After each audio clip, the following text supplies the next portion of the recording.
From one female aspirant to another one, as I promised you before the break, Patience Ndidi Key says President Muhammadu Buhari's successor must be a leader with a human heart and one who will have passion as well as empathy for the people and the country. Ahead of the 2023 presidential elections, Ndidi Key has declared her intentions to contest for the presidency under the People's Redemption Party. She's calling on Nigerians to vote for a visionary candidate as the next president of the country. Well, Ndidi Key, who is the immediate past chairman of Nigerians in Diaspora Organization, United States of America, called for a total overhauling of Nigeria. And of course, she joins me in the studio at this time. Great to have you. Thank you, Adesola. Good to be You talked about having a heart, passion, and empathy. Yes. What have these things got to do with leading Africa's largest economy, Nigeria? You see, we are dealing with human beings. And the space at which we are right now in Nigeria, people dying as if it's normal, is a normal thing. It's, you know, and leadership not caring about it. People begin to feel that, you know, human don't matter anymore.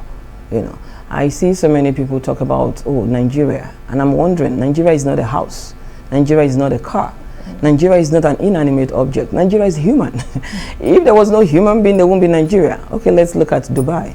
Some years back, Dubai was a desert. And some human beings decided we have to make something out of this. Not the desert made itself. Human beings made it. And so we need people that have empathy, that have compassion, that will understand that leadership is a task, is a responsibility. We're there for service, to serve human. People voted us in, people put them there to, you know, to be responsible to them, to give welfare, to make sure their properties and their lives are thriving, are getting better. You get to a place, the first thing you want to do as a new, you want to make it better than you met it. So it doesn't look like we are human.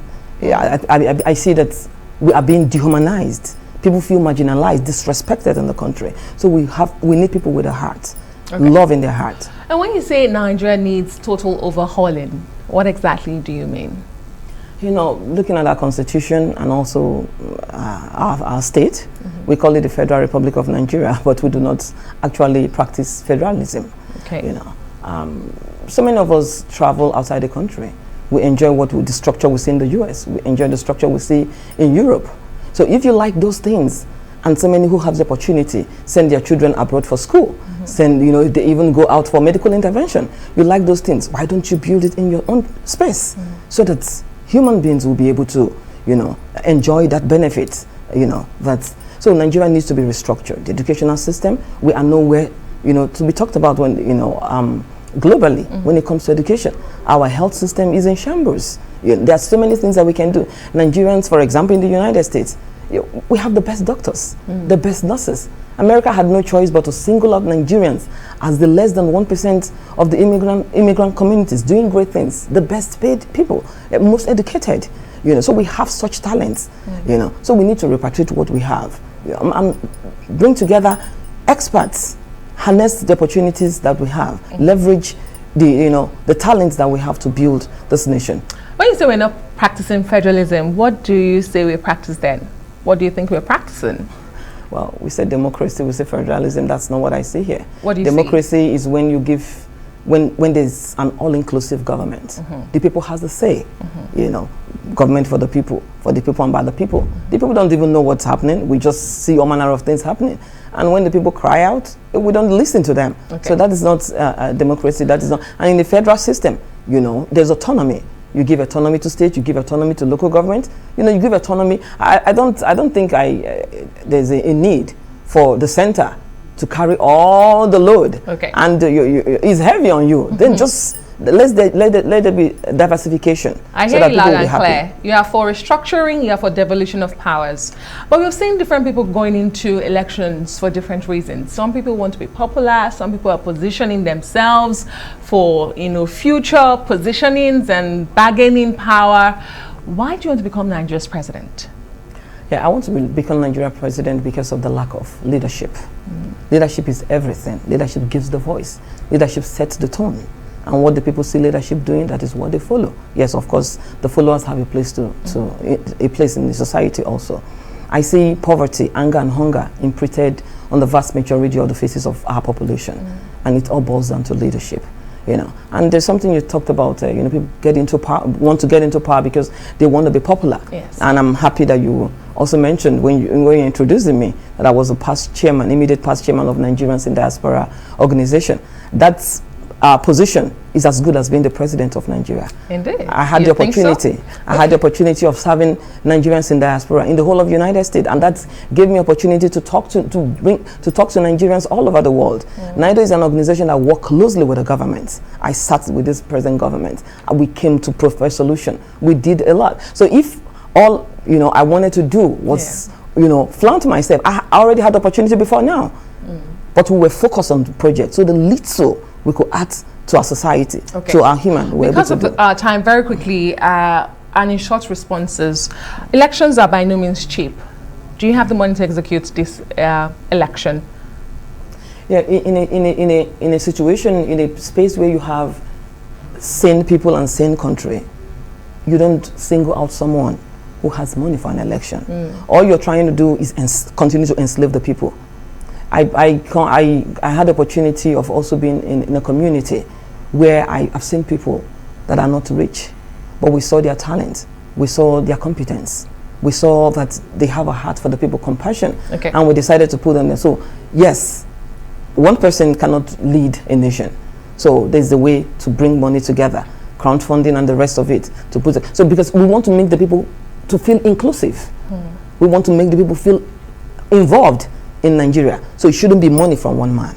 It should be money from all of us. All right. And as a woman, do you think the odds are against you? When you look at the number of women in politics in Nigeria, women who participate in politics, very minimal, even when you compare to the sub-region or the continent at large. If you want to go a bigger space to the world, Nigeria remains very low on that table with women participation in politics. Do you think the odds are against you? No, the odds are not against me, because leadership is not gender specific. It is the way we have defined leadership, the way we have thought that, it has to be in a certain way, but we have to begin to break those protocols. If it's a protocol, if it's a barrier, if it's cultural, we have to break it.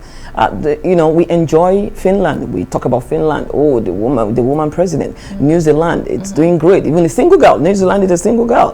Came in with her boyfriend, even delivered on seats and all that. Is the economy growing? That's all what we should be thinking about. Yes, the economy is blossoming. We cannot match Nigeria and New Zealand right now, and so many other. Even Liberia.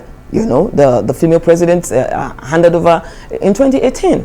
So no, the odds are not against me. We just want our people to understand, what leadership is all about. It's all about coming and telling them what leadership is all about and putting the right person there to engineer and structure. As brief as you can, platforms are very important when it comes to elections. Why the PRP?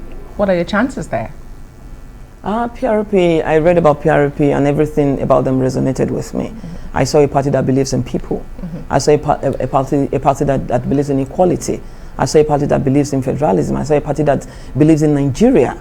And also looking at the people who originated this party, the likes of Aminu Kanu, Chino Achebe, and all those good men and women. I decided that yes, this is a party. It resonates with what I believe for Nigeria.